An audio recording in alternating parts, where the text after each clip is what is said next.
पास नहीं होने दिया, इसीलिए हम लोग प्रोटेस्ट कर रहे हैं। पूरी नारी शक्ति, पूरा हिंदुस्तान के नारियां मिलकर ये। दिल्ली की सियासत एक बार फिर गर्मा गई है। संसद में पेश किया गया संविधान 131वां संशोधन बिल पास नहीं हो सका और अब इसका असर सीधे सड़कों पर दिखाई दे रहा है। राजधानी दिल्ली में भारतीय जनता पार्टी के नेताओं ने जोरदार विरोध प्रदर्शन किया, जिसमें पार्टी के कई बड़े चेहरे शामिल हुए। इस प्रदर्शन में दिल्ली की मुख्यमंत्री रेखा गुप्ता, मनोज तिवारी और मशहूर एक्ट्रेस से सांसद बनी हेमा मालिनी समेत कई नेताओं की मौजूदगी ने इसे और भी बड़ा बना दिया।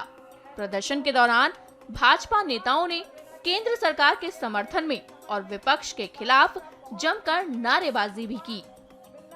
30 साल से ये देश की आधी आबादी, ये महिलाएं लगातार अपना अपमान बर्दाश्त कर रही है, अपना अपमान बर्दाश्त कर रही है कि बार बार सदन में ये बिल आता है, बार बार सदन में ये बिल आता है, कभी फाड़ दिया जाता है, कभी फेंक दिया जाता है और कभी इसका विरोध होता है।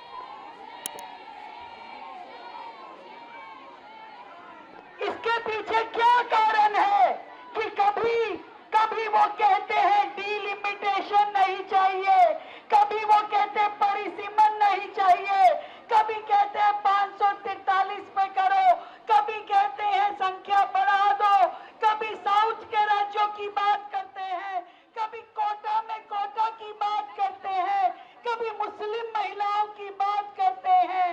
मैं आज आप सबके सामने उस विपक्ष के नेताओं से पूछना चाहती हूँ कि अगर वो मुस्लिम महिलाओं के इतने हितैषी थे तो जब मोदी जी ट्रिपल तलाक लाए थे तब ट्रिपल तलाक का विरोध क्यों किया था? पास नहीं होने दिया, इसीलिए हम लोग प्रोटेस्ट कर रहे हैं। पूरी नारी शक्ति, पूरा हिंदुस्तान के नारियां मिलकर ये अभियान चला रहे हैं, क्योंकि कल रात को हमने बहुत कोशिश करने के बावजूद ये बिल पास नहीं होने दिया। विपक्ष लोगों ने उसको देखा कि वो नहीं होना चाहिए, नहीं किया, इसलिए हम लोग बहुत ही अपसेट हैं। पूरे देश के सारी नारियां सब जगह ये प्रोटेस्ट कर रहे हैं।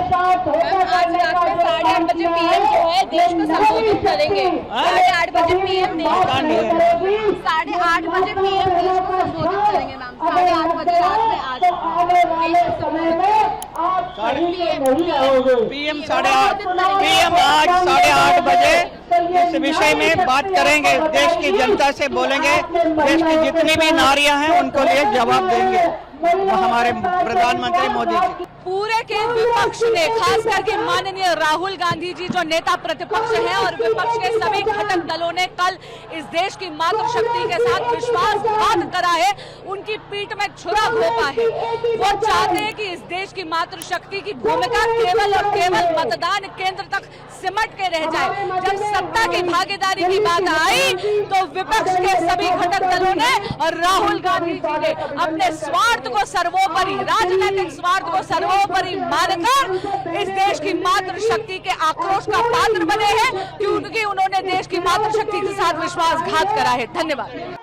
सभी देशवासी इस बात को जानते हैं कि देश के प्रधानमंत्री श्री नरेंद्र मोदी जी देश की महिलाओं को लोकसभा में और विधानसभाओं में 33% रिप्रेजेंटेशन या नुमाइंदगी या आरक्षण देना चाहते थे।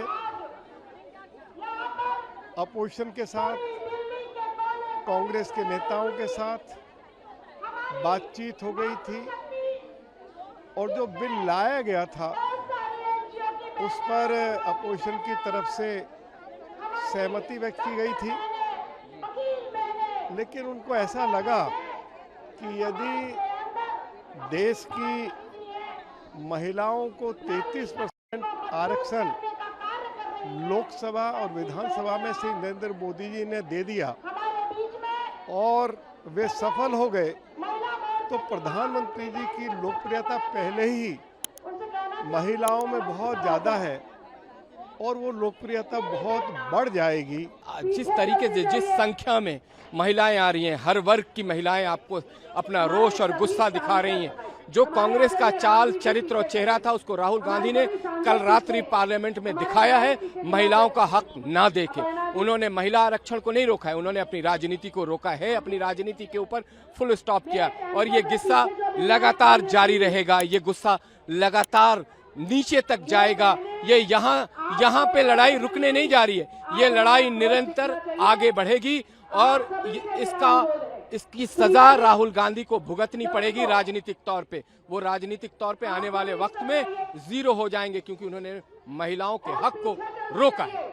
आप गुस्सा देखिए इन बहनों का, इन सबको माननीय प्रधानमंत्री श्रीमान नरेंद्र मोदी जी जो अधिकार दे रहे थे वो इनके सम्मान का था, वो इनके हक का था, वो अधिकार था जो राष्ट्रीय निर्णय लेने में उसमें इनकी भूमिका रहती। लेकिन इन शाही परिवार वालों ने, इन राष्ट्रीय परिवार वालों ने, राहुल गांधी ने, इंडी गठबंधन ने, टीएमसी ने, डीएमके ने, आम आदमी पार्टी ने इन बहनों के अधिकार को छीनने का काम किया है। और ये जो अधिकार बहनों का छीना गया है ये कोई सामान्य बात नहीं है और ये लड़ाई दूर तक जाएगी।